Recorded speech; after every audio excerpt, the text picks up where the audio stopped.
Committee আর কত বছরের? আমাদের এটা পূর্ব বর্ধমান জেলা পূর্বস্থলী 1 নম্বর ব্লক নরসাদপুর পঞ্চায়েতের দক্ষিণ পাড়া বারোয়ারি দুর্গাপূজা কমিটি। কত বছরের? আমাদের এটা 49 বছরের পুজো। কি তুলে ধরছেন? আমরা 2024-এ মানুষের সামনে একটা সামাজিক পরিবেশমূলক একটা থিম তিদলি তুলে ধরেছি। কি দেখতে পাবে দর্শনার্থীরা? এখানে দর্শনার্থীরা দেখতে পারবেন পুরো প্যান্ডেলটা আমাদের যেটা হয়েছে সেটা পুরো ময়ূরের মধ্যে দিয়ে এসে প্রতিমা দর্শন করবে এবং পুরো প্যান্ডেল জুড়ে লাইট থাকবে এবং দেখতেই পাচ্ছেন আপনারা যে পুরো ময়ূরের কাজ হয়েছে এবছর আমাদের থিমের প্যান্ডেল। কি কি সামগ্রী আছে প্যান্ডেলে? আমাদের এখানে সামগ্রী মূলত সোলার, যে এটা কি বলে, মশারি দিয়ে কাজ আছে, তারপরে সোলার কাজ আছে, তারপরে আপনার হচ্ছে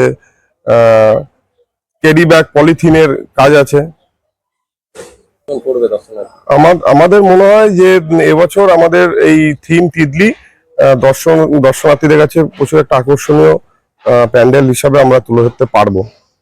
কত বাজেট আপনাদের? এবছর আমাদের বাজেট 10 লক্ষ টাকা মতো আমরা করব। আমাদের এলাকার বিধায়ক, পশ্চিমবঙ্গ সরকারের মন্ত্রী মাননীয় স্বপন দেবনাথ আমাদের এই দক্ষিণ পাড়া বারোয়ারির পুজো উদ্বোধন করবেন।